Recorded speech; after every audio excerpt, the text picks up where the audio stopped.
You might find it very rewarding to get up and enjoy the sunrise in Venice, especially if you're near one of the canals, and you're generally quite close to a canal if you're staying at a hotel that's in Venice.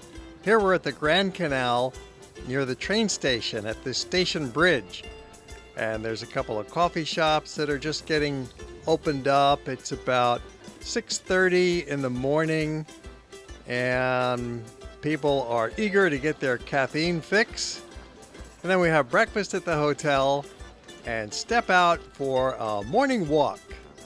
Now it's about 8:30 in the morning, and the city is coming to life, and we are going to take you on a stroll through the back streets, heading basically from the train station over to the Rialto market.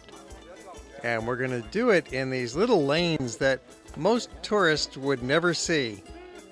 So come along. It's kind of hard to follow the signs occasionally. They've fallen apart, or the arrows are pointing the wrong way, or you don't quite know where you're going, but there are signs with good arrows, and carry your map along and follow your nose. Keep going. Don't worry, you're not going to get lost. It's a small island after all, and if you get a little lost, that's okay. Notice the push cart has special wheels. And we keep walking along. We're getting a little closer now to the action of Rialto. There's a sidewalk market. The newsstands are open. There's more people. And we have arrived at the market, starting with the fish market and then moving into the veggie section.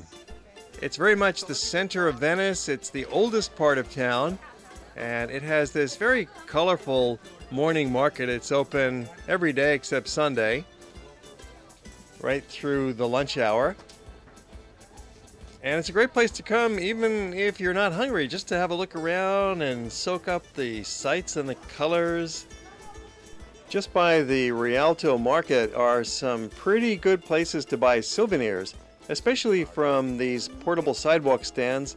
They get set up in the morning, and they have real good prices, better than you'll find in the stores around Piazza San Marco.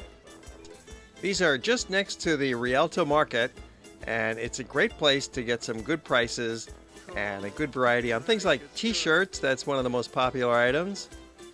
Next, walk from the Rialto along a local shopping street in the direction of Campo San Polo. From the market, you can spot this lane because it has a number of sidewalk stands selling t-shirts, aprons, bags, and various other souvenirs at prices that are less than in the main shops by San Marco. Don't worry about looking for a street sign, for this lane changes name several times, ending up as Calle Madonna when entering Campo San Polo. You cannot miss Santa Maria Gloriosa dei Frari because it's a huge Gothic structure. Notice the pointed Gothic arches. Especially notable are paintings by Titian and Giovanni Bellini. But the star attraction is the architecture and floor tiles in the typical red and white chromatic pattern covering the expansive ground. Titian's Assumption of the Virgin is the main piece of art in the Frari, and it holds the place of honor over the high altar. And an early masterpiece by Bellini, the Madonna Enthroned. The Frari is the second biggest church in town, along with its twin San Giovanni and Paolo. And just around the corner is this new cafe. This is a marvelous spot. It shows how Venice is constantly growing and evolving with new shops opening left and right. This is really a state-of-the-art cafe. Big and busy and great selection, convenient facilities available there. And a few blocks later we reach the Campo Santa Margherita. There's some wrestling dogs. This little guy is just jumping all over the bigger guy. This is another one of those half a dozen major plazas where the locals gather. We witnessed a ceremony celebrating the independence anniversary of Venice. The fire people have fire boats here, of course, instead of fire trucks. And we continue walking. This time we're heading a little bit more off the beaten track, deviating from the normal tourist pedestrian route. and then ending up at a great restaurant, drinking some Bellinis. That's the Prosecco and the white peach juice. That's the drink of Venice. You've got to have a Bellini when you're in Venice, especially when they're in season, with that fresh white peach juice and the sparkling white wine. We are having lunch at Antico Martini. This is one of the best restaurants in town, and the lunch was fabulous, of course. There is pasta, naturally, fresh pasta. There's fish, salmon, Calamari. shellfish.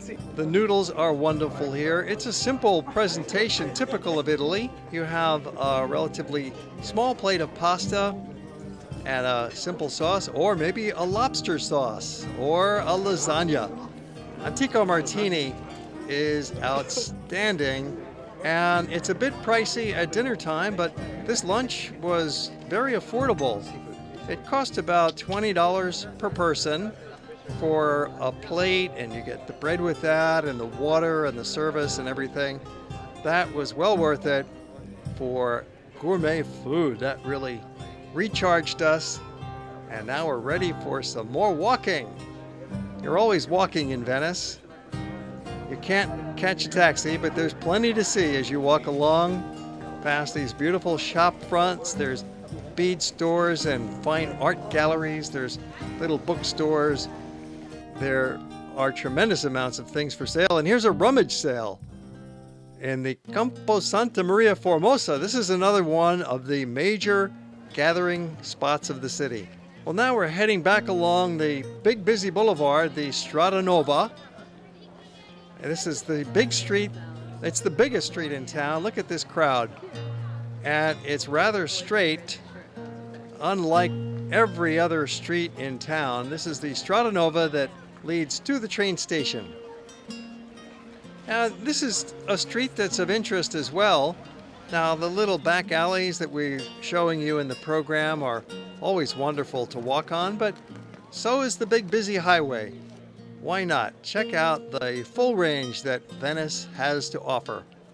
There's cafes, of course, and fresh produce stands. You can get some nice cold fruit juice or some chunks of fruit to go in a plastic cup for just over $1, or why not some gelato? There's always that wonderful ice cream available. And mask shops everywhere, of course, in Venice. Glass and masks are the two main souvenir products of the city, and they're beautifully made right here in Venice.